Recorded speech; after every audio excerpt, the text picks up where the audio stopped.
નમસ્કાર વિદ્યાર્થી મિત્રો, ગુડ મોર્નિંગ. આપણે લાસ્ટમાં શ્રેણિકમાં એક એક્ઝામ્પલ તમને હોમવર્કમાં આપેલું છે. શેના પરથી છે? ગાણિતીય અનુમાનના સિદ્ધાંત પરથી સાબિત કરો કે જે LHS બરાબર RHS હતું એ. હવે થોડુંક રિવાઇઝ કરી જોઈએ કે ગાણિતીય અનુમાન સિદ્ધાંત એટલે શું.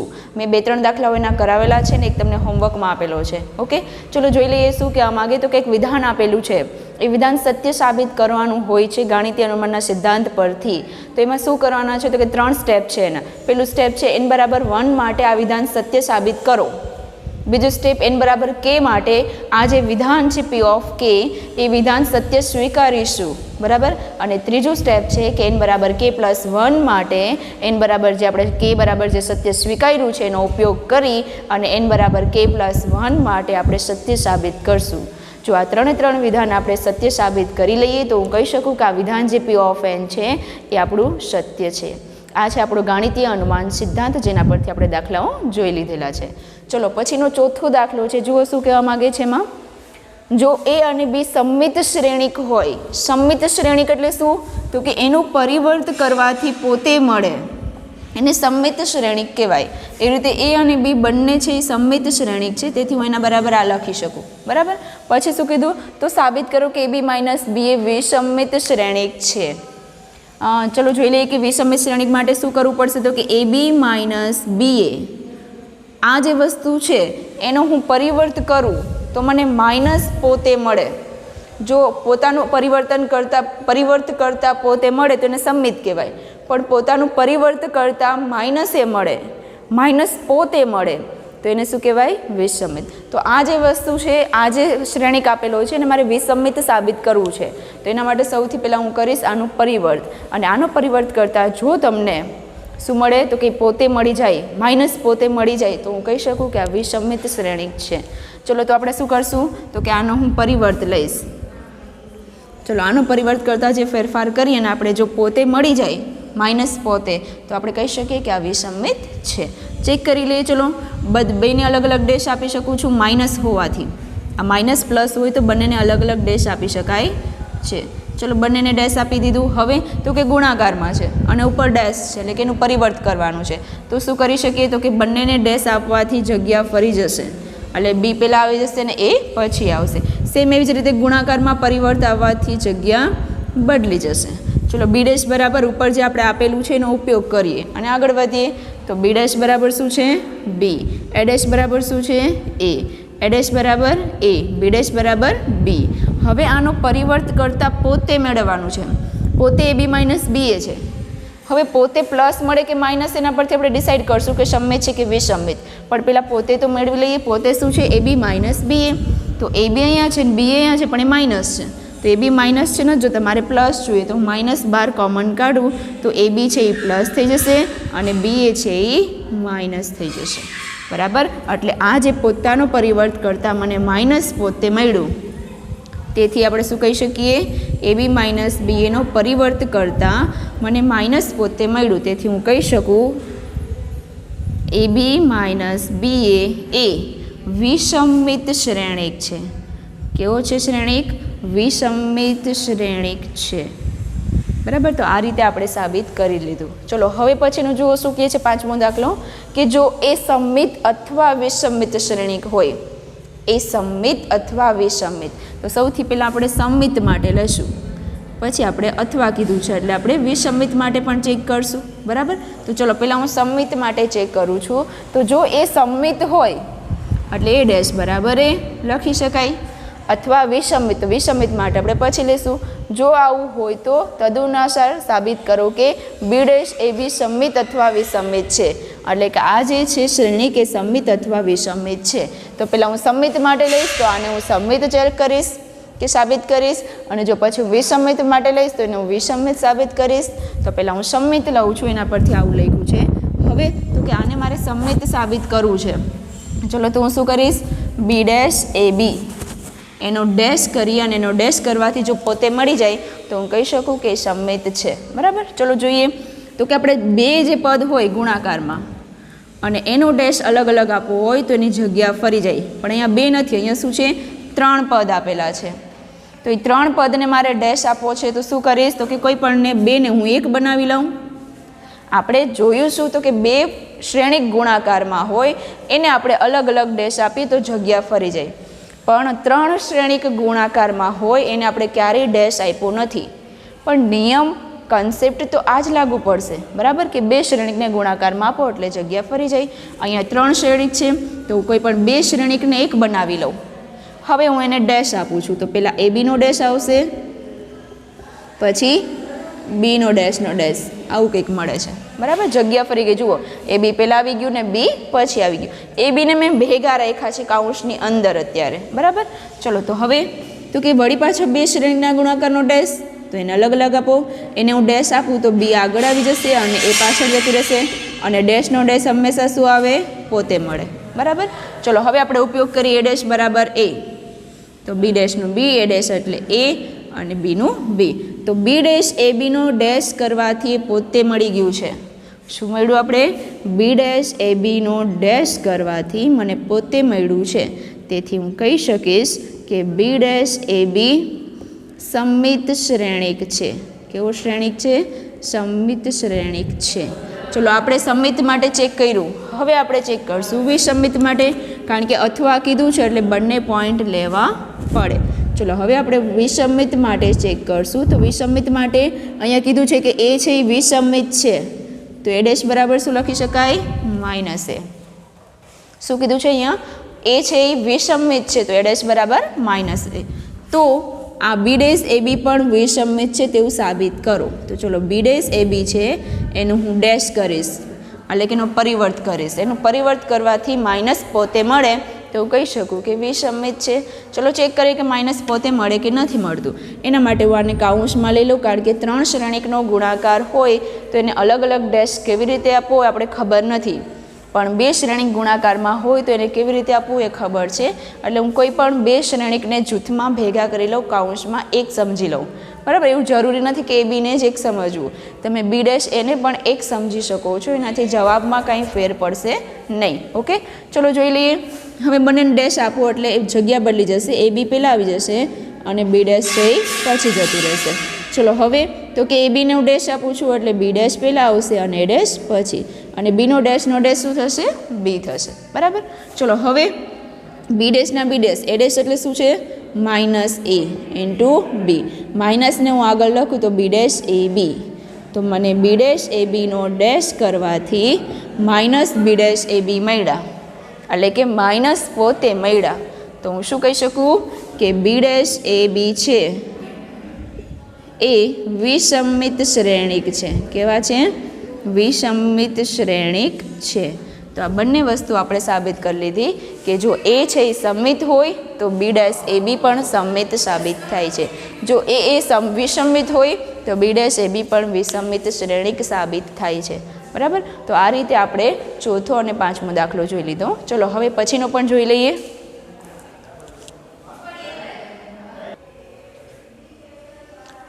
ચલો પછીનો આપણે 6થો દાખલો જોઈ લઈએ. જુઓ 6થા દાખલામાં શું કહેવા માગે છે અહીંયા, કે જે શ્રેણિક એ બરાબર 3x3 કક્ષાનો શ્રેણિક આપેલો છે, બરાબર.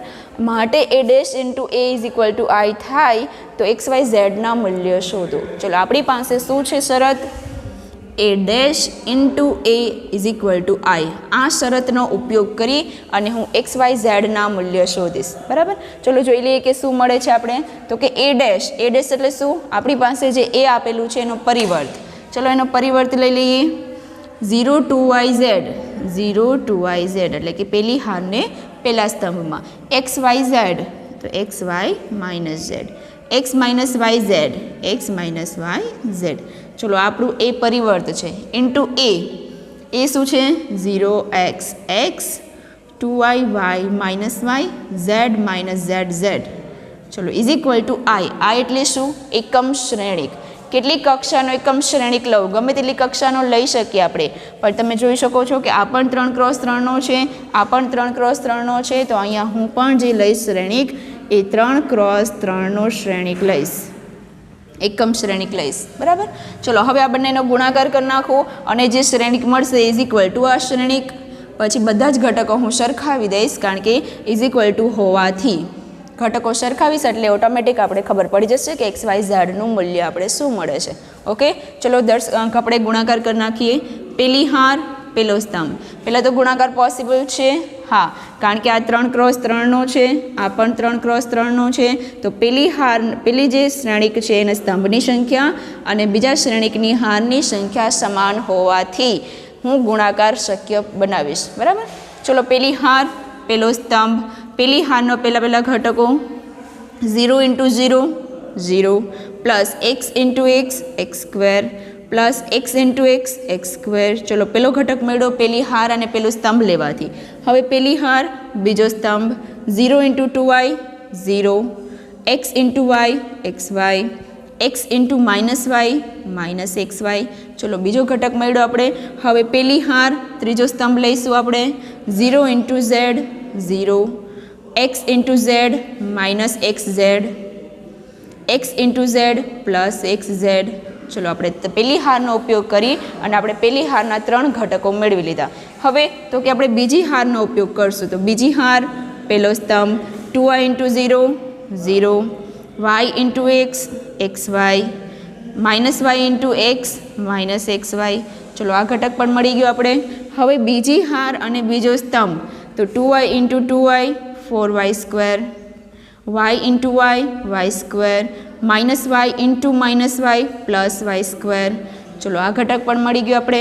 હવે બીજી હાર ત્રીજો સ્તંભ તો 2y × z 2yz y × z -z તો -yz -y ×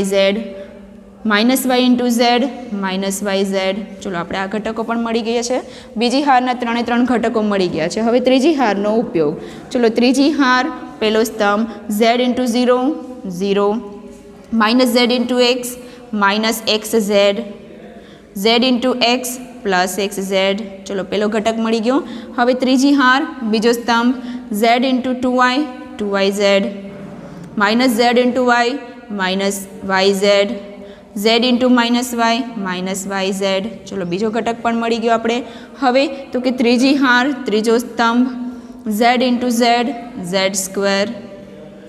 × -z +z² z × z +z². ચલો, ત્રીજો ઘટક પણ આપણે ત્રીજી હારના 3 ઘટક પણ આપણે મળી ગયા. = આપણી પાસે શું છે? 1 0 0 0 1 0 0 0 1. ચલો, બંનેનો પહેલાં તો સરવાળો કરી નાખીએ. આપણે શ્રેણિકની અંદર જે ઘટકોનો સરવાળો આપેલો છે પહેલાં આપણે એ કરી નાખીએ. ચલો, x² + x² 2x². પછી શું છે?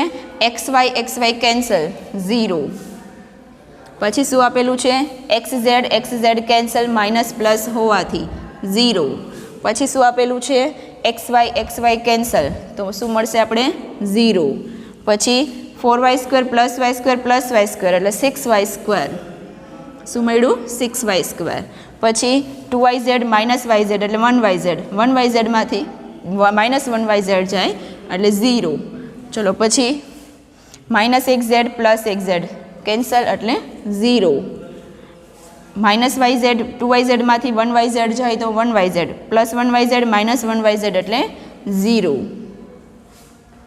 z² + z² + z² એટલે 3z² = જે આપેલું છે એ એટલે કે 0 1 0 0 0 1.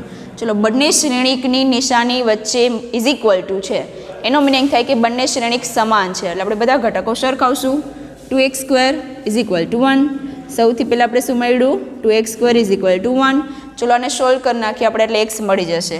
તો x² ને કરતાં બનાવવું તો 1/2. વર્ગ પેલી સાઈડ જશે તો વર્ગમૂળમાં 1/2 અને વર્ગમૂળ જ્યારે કેન્સલ કરીએ અથવા કોઈનું વર્ગમૂળ કાઢીએ ત્યારે +or -1/√2. તો xની બે કિંમતો મળી છે +1/√2 અને -1/√2. ઓકે. ચલો, બીજો આપણે ઘટક સરખાવી દઈએ. 0 સાથે 0 0 સાથે 0 0 સાથે 0. હવે 6y² = 1. તો 6y² = 1. y² ને કરતાં બનાવીએ એટલે 1/6. વર્ગ પેલી સાઈડ જશે એટલે વર્ગમૂળમાં 1/6 અને +or-1નું વર્ગમૂળ 1 અને 6નું વર્ગમૂળ ખબર નથી, નીકળી ના શકે એટલે વર્ગમૂળ નીકળી તો શકે પણ પોઈન્ટવાળું છે અને પોઈન્ટવાળું લખવાની જરૂર છે નહીં. વર્ગમૂળ 6 લખશો અહીંયા તો પણ ચાલશે. તો ચલો, yની કિંમત 2 મળી છે +1/√6 અને -1/√6. ચલો, 0 0 0 0 0 0 3z² ઇઝ ઇક્વલ ટુ 1. હવે શું સરખાવશું?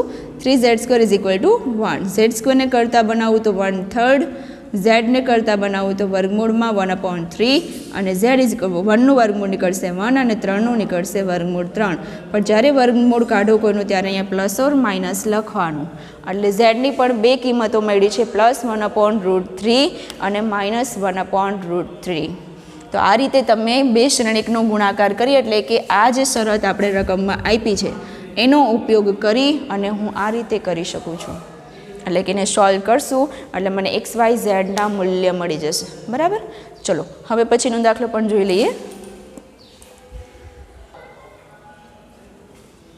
ચલો શું કીધું છે 7મામાં જુઓ, એક્સની કઈ કિંમત માટે એક શ્રેણિક ઇન્ટુ બીજું શ્રેણિક ઇન્ટુ ત્રીજું શ્રેણિક ઇઝ ઇક્વલ ટુ શૂન્ય શ્રેણિક. આ શું આપેલું છે? મીંડું. એનો મિનિંગ શું થાય? શૂન્ય શ્રેણિક. એટલે કે આપણે આ 3 શ્રેણિકનો ગુણાકાર કરશું તો ઇઝ ઇક્વલ ટુ તમને શૂન્ય શ્રેણિક મળશે. પણ આમાં જે એક્સ વચ્ચે આપેલું છે એક્સની કઈ કિંમત માટે તમને શૂન્ય શ્રેણિક મળે એ આપણે શોધવાનું છે. બરાબર. ચલો લઈ લઈએ આપણે શું કરવાનું છે. 1 2 1 1 2 0 2 0 0 0 1 2. ચલો 0 2 x ઇઝ ઇક્વલ ટુ શૂન્ય. શૂન્ય એટલે શું? શૂન્ય શ્રેણિક. હવે કેટલી કક્ષાનો શૂન્ય શ્રેણિક લખવું એ ખબર નથી એટલે આપણે હમણાં રાખી દઈએ. બરાબર. જ્યારે સરખામણી કરશું બંને શ્રેણિકની ઇઝ ઇક્વલ ટુ ને આ સાઈડના શ્રેણિકની અને ઇઝ ઇક્વલ ટુના પેલા સાઈડના શ્રેણિકની, ત્યારે આપણે એને કેટલી કક્ષાનો શૂન્ય શ્રેણિક લખવું એ ઓટોમેટિક તમને આઈડિયા આવી જશે. બરાબર. ચલો સૌથી પહેલાં હું આ શ્રેણિક અને આ શ્રેણિક 3 શ્રેણિક ગુણાકારમાં છે. કોનો ગુણાકાર સૌથી પહેલાં કરવો એના પર કોઈ નિયમ છે નહીં. તમને ઈચ્છા પડે કે મને આ બે શ્રેણિકનો ગુણાકાર પહેલાં કરવો અને એનો જે જવાબ આવે એના સાથે આ શ્રેણિકનો ગુણાકાર કરવો તો પણ ચાલે. મને ઈચ્છા છે કે હું પહેલાં આ બે શ્રેણિકનો ગુણાકાર કરી લઉં, એનો જે જવાબ આવે એનો આ શ્રેણિક સાથે ગુણાકાર કરીશ તો પણ ચાલે. ચલો તો સૌથી પહેલાં આપણે આ બેનો ગુણાકાર કરીએ. ચલો કેટલી કક્ષાનો છે પહેલાં તો ગુણાકાર કરવા માટે કક્ષા કેટલી છે અને શક્ય છે કે નહીં ગુણાકાર પહેલાં એ ચેક કરી લઈએ. બરાબર. ચલો 1 હાર 3 સ્તંભ. આ કેટલી કક્ષાનો છે? 3 હાર 3 સ્તંભ. આ કેટલી કક્ષાનો છે? 3 હાર 1 સ્તંભ. હવે તો કે પહેલાં બે શ્રેણિકનો ગુણાકાર પોસિબલ છે. જોઈ લઈએ. પહેલા શ્રેણિકની સ્તંભની સંખ્યા બીજા શ્રેણિકની હારની સંખ્યા સાથે સમાન હોવાથી આ બંનેનો ગુણાકાર પોસિબલ છે. આને હમણાં આપણે એમ જ રાખીએ છીએ. બરાબર. ચલો ગુણાકાર કરી નાખીએ. ગુણાકાર કરતાં કેટલી કક્ષાનો શ્રેણિક મળશે? 1×3 એટલે કે 1 હાર અને 3 સ્તંભ કક્ષાનો શ્રેણિક મળશે. બરાબર. કેવી રીતે ખબર પડી? તો કે આગળનાનું આગળ અને પાછળનાનું પાછળ તમે લઈ લો એટલે તમને એટલી કક્ષાનો જ શ્રેણિક મળશે. ચલો ચેક કરી લઈએ કેટલી કક્ષાનો શ્રેણિક મળે કે નહીં. પહેલી હાર પહેલો સ્તંભ 1 × 1 1 2 × 2 4 1 × 0 0. ચલો તો આપણે પહેલો ઘટક આવો મળ્યો. આગળ જોઈ લઈએ આપણે, જગ્યા ઓછી ઘટે છે એટલા માટે ચેકી નાખ્યું. ઓકે. ચલો પહેલી હાર બીજો સ્તંભ 1 × 2 2 2 × 0 0 1 × 0 0. બીજો ઘટક મળી ગયો. પહેલી હાર ત્રીજો સ્તંભ. પહેલી હાર સાથે ગમે તેટલા સ્તંભ હોય એને આપણે લઈ લેવા પડે, આપણે વચ્ચે છોડી શકીએ નહીં. તો પહેલી હાર ત્રીજો સ્તંભ 1 × 0 0 2 × 1 2 +1 × 2 2. ચલો પહેલી હાર એક હતી એનાથી 3 સ્તંભ લઈ અને મેં 3 ઘટક મેળવી લીધા. હવે બીજી હાર છે જ નહીં તો આપણે નીચે લખી શકીએ નહીં. તો આપણે 1 હાર અને 3 સ્તંભ એનો શ્રેણિક મેળવ્યો છે. ચલો પછી બીજો શ્રેણિક કયો આપેલો છે?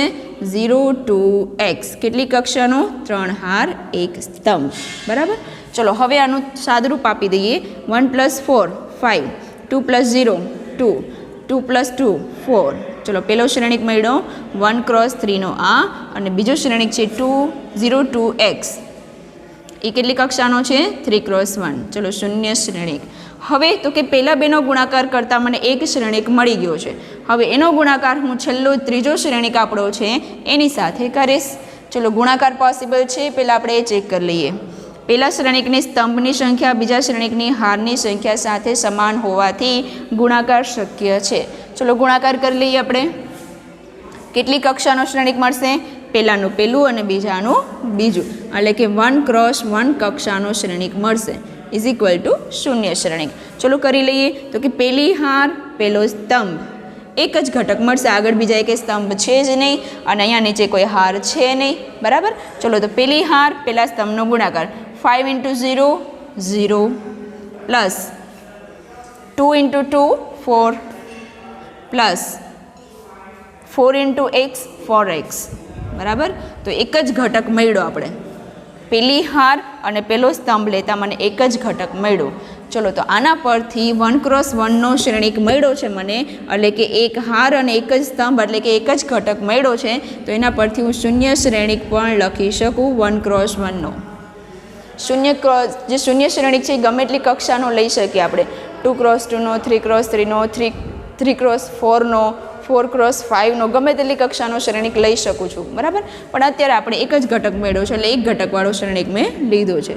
ચલો 4 + 4x આનો સરવાળો શું થશે? 4 + 4x ઇઝ ઇક્વલ ટુ 0. ચલો હવે આ ઘટકને સરખાવી દઈએ કારણ કે વચ્ચે શૂન્ય ઇક્વલ ટુ નિશાની હોવાથી. તો ઇક્વલ ટુ નિશાની હોવાથી આ શ્રેણિકનો આ ઘટક અને બીજા શ્રેણિકનો આ ઘટક હું સરખાવીશ બંનેને. ચલો આને કરતાં બનાવું તો 4 પેલી સાઈડ જશે તો -4. તો x બરાબર મળ્યું -1. તો આપણે x બરાબર -1 કિંમત માટે આ શ્રેણિક ઇન્ટુ આ શ્રેણિક ઇન્ટુ આ શ્રેણિકનો એટલે કે આ ત્રણેય શ્રેણિકનો ગુણાકાર કરવાથી તમને શૂન્ય શ્રેણિક મળશે. x બરાબર તમે આ કિંમત -1 મૂકી અને આ ત્રણેય શ્રેણિકનો તમે ગુણાકાર કરશો એટલે તમને જવાબ મળશે શૂન્ય મળશે. બરાબર. તો આ રીતે તમને જોઈ શકો છો કે પ્રકીર્ણ સ્વાધ્યાયના દાખલા એકદમ ઇઝી છે. પ્રકીર્ણ સ્વાધ્યાય શું આખું ચેપ્ટર જ એકદમ ઇઝી છે. ક્યાં પ્રોબ્લેમ થશે? વ્યસ્ત શ્રેણિક શોધવામાં અને એના જ 4 ગુણના દાખલા પૂછાય છે. બરાબર. એટલે તમારે મેક્સિમમ પ્રેક્ટિસ કરવાની છે વ્યસ્ત શ્રેણિક કેવી રીતે મેળવવો અને એમાં ભૂલ ના થાય અને ઓછામાં ઓછો ટાઈમ તમને મળે એમાં તમે એમાં લઈ શકો. બરાબર. કારણ કે 10 મિનિટથી વધારે જો ટાઈમ એમાં તમે આપશો તો બીજા દાખલાઓ તમારા પેપરમાં રહી જશે. એટલે ઓછામાં ઓછા ટાઈમમાં તમે કેટલું કવર કરી શકો વ્યસ્ત શ્રેણિકનું એના માટે તમારે પ્રેક્ટિસ કરવાની છે. બાકી 2 ગુણના દાખલા 1 ગુણના દાખલામાં તમને ક્યારેય શ્રેણિકમાં પ્રશ્ન નહીં થાય. ઓકે. ચલો હવે આપણે 8મા નંબરનો દાખલો જોઈ લઈએ. ચલો પછી આપણે 8મો જોઈ લઈએ. જો આવા દાખલા આપણે સ્વાધ્યાય 3.3માં જોઈ ગયા છીએ ને એકદમ ઇઝી છે. શું કહેવા માગે છે કે એ શ્રેણિક જો 2 × 2નો આપેલો હોય તો સાબિત કરો કે a² -5a અને 7i નો સરવાળો તમને શૂન્ય શ્રેણિક મળે. એટલે કે LHS બરાબર RHS સાબિત કરવાનું છે. તો એના માટે પહેલાં હું LHSમાં જે વસ્તુ જોઈએ છીએ એ મેળવી લઈશ. i મારી પાસે છે એ પણ છે રકમમાં, a² નથી. તો સૌથી પહેલાં હું શું કરીશ? a² મેળવી લઈશ. તો a² ઇઝ ઇક્વલ ટુ શું લખી શકાય? a × a લખી શકાય. બરાબર છે. તો a × a શું મળશે આપણે? ચલો જોઈ લઈએ. તો a આપેલો છે 3 - 1 1 2 ઇન્ટુ a શું આપેલું છે? 3 - 1 1 2. ચલો બંનેનો ગુણાકાર પોસિબલ છે? હા. તો કે પેલી જે શ્રેણિક છે એના સ્તંભ 2 છે અને બીજા શ્રેણિકની હારની સંખ્યા 2 છે. તો પહેલાની સ્તંભની સંખ્યા અને બીજાની હારની સંખ્યા સમાન હોવાથી ગુણાકાર શક્ય છે. ચલો ગુણાકાર કરી લઈએ. પેલી હાર પેલો સ્તંભ 3 તેરી 9 1 × 1 એટલે -1. તો 9માંથી 1 જાય તો 1. તમારી પાસે તો કેલ્સી છે એટલે ડાયરેક્ટ કેલ્સી કરાય અને આ પ્લસવાળું જે સ્ટેપ છે એ તમે ઘટાડી શકો છો. પહેલાં હું પ્લસ લખીશ ને પછી વળી બરાબર એનો સરવાળો કરીશ. એના કરતાં તમારી પાસે કેલ્સી છે તો તમે શું કરશો? 3 તેરી 9 એટલે 9 પહેલાંમાં લખી નાખશો. 1 × -1 એટલે -1 ક્લિક કરજો એટલે ડાયરેક્ટ તમને આન્સર મળશે કે 3 તેરી 9 -1 એટલે કે 8 મળશે. બરાબર. ચલો પેલી હાર બીજો સ્તંભ 3 × 3 એટલે 3 1 × 2 એટલે 3 ને 2 5. ચલો બીજો ઘટક પણ મળી ગયો છે. હવે તો કે પેલી હારનો વારો પૂરો થઈ ગયો, એનાથી 2 ઘટક મળી ગયા આપણે. બીજી હાર અને પેલો સ્તંભ -1 × 3 એટલે -3 2 × -1 એટલે -2 -3 -2 એટલે -5. બીજી હાર બીજો સ્તંભ -1 × 1 એટલે -1 2 × 2 એટલે 4 4 - 1 એટલે 3. ચલો આ ઘટક આપણે મળી ગયો છે. ચલો અહીંયા પૂરું થઈ ગયું. પેલી હારથી 2 ઘટકો મળ્યા અને બીજી હારથી બીજા 2 ઘટકો મળ્યા. હવે તો કે શૂન્ય શ્રેણિક a² આપણે મેળવવાનું હતું એ આપણે મળી ગયું છે. હવે શું કરશું તો કે LHS લઈ લઈએ. ચલો LHS આપણે અહીંયા લઈશું. LHS is equal two S square minus 5e plus 7i. ચલો એ સ્ક્વેર શું મળ્યું આપણે 8, 5 માઇનસ 5 3 માઇનસ 5ના 5 એ શું છે આપણી પાસે 3 માઇનસ 1 1 2 પ્લસ 7 અને આઈ શું છે તો કે આઈ કેટલી કક્ષાનો લેવાનો થશે અહીંયા તો કે આ 2 ક્રોસ 2 કક્ષાનો છે, આ પણ 2 ક્રોસ 2 કક્ષાનો છે, તો આ શ્રેણિક પણ આપણે કેટલાનો લેશું 2 ક્રોસ 2 કક્ષાનો લેશું. ચલો કરી નાખીએ સરવાળો બાદબાકી. તો સૌથી પહેલાં આપણે 5ને અંદર ગુણી નાખીએ અને 7ને અંદર ગુણી નાખીએ. તો એના માટે આપણે આ વસ્તુ એમ જ લખશું. ચલો 5ને અંદર ગુણી દો તો 5 તેરી 15, 5 એકા 5 માઇનસ 5 અને 5 દૂની 10. ચલો 7ને અંદર ગુણું છું 7 એકા 7 0 0 અને 7 એકા 7. ધ્યાન રાખજો કોઈ પણ ઘટક તમે શ્રેણિકની અંદર ગુણો એટલે બધા જ ઘટકો સાથેનો ગુણાકાર થશે. બરાબર. ચલો આપણે હવે 3 શ્રેણિકનો સરવાળો બાદબાકી જોડે કરીએ છીએ. તો સૌથી પહેલાં પહેલો ઘટક 8 માઇનસ 15 એટલે 8 માઇનસ 15 એટલે -7 -7 plus 7 0 5 minus 5 0 0 plus 0 0 -5 minus plus 5 એટલે 0 પ્લસ 0 એટલે 0 3 માઇનસ 10 એટલે -7 પ્લસ 7 એટલે 0. તો આપણે શૂન્ય શ્રેણિક મળી ગયું છે જેને આપણે RHS કહી શકીએ. બરાબર. તો આ આપણો 8મા નંબરનો દાખલો. હવે આપણે જોઈ લઈએ પછીનો દાખલો શું કહેવા માગે છે. ચલો જુઓ શું કહેવા માગે છે 9મો દાખલો. 3 શ્રેણિકનો ગુણાકાર ઇઝ ઇક્વલ ટુ શૂન્ય શ્રેણિક. તો એક્સની કિંમત શોધો. એટલે અહીંયા જે એક્સ આપેલા છે તમને એક અહીંયા છે અને એક અહીંયા છે. એક્સની કિંમત હું શું મૂકું જેથી આ બધાનો ગુણાકાર કરતાં મને શૂન્ય શ્રેણિક મળે છે. ચલો તો એના માટે શું કરશું સૌથી પહેલાં તો કે આ 2 શ્રેણિકનો ગુણાકાર કરશું. તો આ કેટલી કક્ષાનો છે 1 હાર 3 સ્તંભ 3 હાર 3 સ્તંભ 3 હાર 1 સ્તંભ. બરાબર. ચલો તો સૌથી પહેલાં આ બેનો ગુણાકાર પોસિબલ છે. હા જુઓ બંને સમાન હોવાથી આનો ગુણાકાર શક્ય છે. ચલો આપણે કરીએ. પહેલી હાર પહેલો સ્તંભ x ઇન્ટુ a1 એટલે x -5 ઇન્ટુ 0 0 -1 ઇન્ટુ 2 એટલે -2. ચલો પેલો ઘટક આપણે મળી ગયો. પેલી હાર બીજો સ્તંભ x ઇન્ટુ 0 -5 ઇન્ટુ 2 એટલે -10 -1 ઇન્ટુ 0 એટલે 0. બીજો ઘટક પણ મળી ગયો. ચલો પેલી હાર ત્રીજો સ્તંભ તો x into 2 2x -5 into 1 -5 -1 into 3 -3. ચલો પેલો ઘટક પણ આપણે પેલી હારથી 3 સ્તંભનો ઉપયોગ કરીને એક હાર મળી એટલે મને આ કેટલી કક્ષાનો મળ્યો 1 હાર અને 3 સ્તંભ. અને બાજુમાં શું છે આપણે છેલ્લો શ્રેણિક તો કે 3 હાર અને 1 સ્તંભ ઇઝ ઇક્વલ ટુ શૂન્ય શ્રેણિક. ચલો શૂન્ય શ્રેણિક કેટલી કક્ષાનો લેવો એ મને ખબર નથી એટલે આપણે હમણાં શૂન્ય જ રાખીએ ને. ઓકે. ચલો આનો સરવાળો બાદબાકી કરી નાખીએ.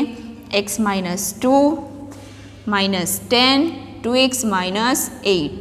ચલો પેલું શ્રેણિક તમને આવો મળ્યો અને છેલ્લો શ્રેણિક આપણી પાસે જે આવો આપેલો છે. બરાબર. ચલો હવે આનો ગુણાકાર પોસિબલ છે કે નહીં. હા છે. આની સ્તંભની સંખ્યા અને હારની સંખ્યા સમાન છે.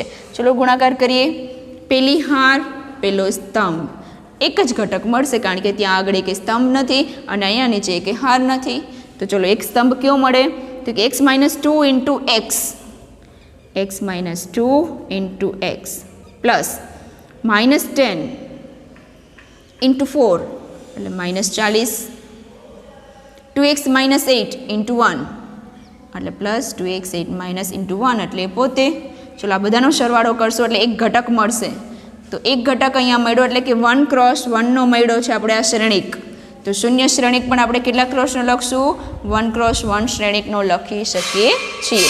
હવે તો કે ઇક્વલ ટુ નિશાની હોવાથી બંને સાઈડના ઘટકો સરખાવી દઈએ. ચલો સરખાવતા આપણે શું મળે છે એક્સને અંદર ગુણું છું તો x square -2x -40 plus 2x -8 is equal two 0. ચલો શ્રેણિકના બંને ઘટકોને શ્રેણિકના અંદરના ઘટકોને મેં સરખાવ્યું એટલે મને કંઈક આવું મળ્યું અને આને હું સોલ્વ કરીશ એટલે મને x મળી જશે. ચલો સોલ્વ કરીએ. x સ્ક્વેર એક જ છે -2x પ્લસ 2x કેન્સલ 40 -8 -40 8 એટલે -48 ઇઝ ઇક્વલ ટુ 0. તો 48 બરાબરની પેલી સાઈડ જશે એટલે પ્લસ થઈ જશે અને એનું વર્ગમૂળ આપણે કાઢવાનું છે. ચલો તો આનું વર્ગમૂળ નીકળશે? હા નીકળશે, કારણ કે 4 ગુણ્યા 12 ચોક 48. હજી 12નું પણ નીકળે કે 4 તેરી 12. ચલો એટલે ચોકે ચોકે 16, 16 તેરી 48. તો 16નું વર્ગમૂળ 4 અને 3નું વર્ગમૂળ ના નીકળે, એટલે આપણે એમ જ રાખીએ. જ્યારે કોઈ પણનું વર્ગમૂળ નીકળીએ ત્યારે આપણે પ્લસ ઓર માઇનસ રાખીએ છીએ, બરાબર. પણ એ ખાલી પેલી એક્સની કિંમત મેળવવા માટે અહીંયા પણ તમે રાખી શકો છો. પણ તમને જો ઓપ્શન આપ્યો હોય, MCQમાં દાખલો પૂછ્યો હોય, તો તમને પ્લસ કે માઇનસ જે જવાબ આપેલો હોય તમે ટીક કરી શકો છો, બરાબર. પણ અહીંયા આપણે 48નું વર્ગમૂળ શું નીકળ્યું છે? 4 વર્ગમૂળ 3. પણ એને આપણે વર્ગમૂળમાંથી બહાર કાઢીએ છીએ એટલે પ્લસ ઓર માઇનસ લખીએ છીએ. ઓકે, તો આપણી એક્સની આ કિંમત માટે એને આપણે આમાં મૂકશું તો ઇઝ ઇક્વલ ટુ 0 એટલે કે શૂન્ય શ્રેણિક તમને મળશે, બરાબર. ચલો પછીનો જોઈ લઈએ.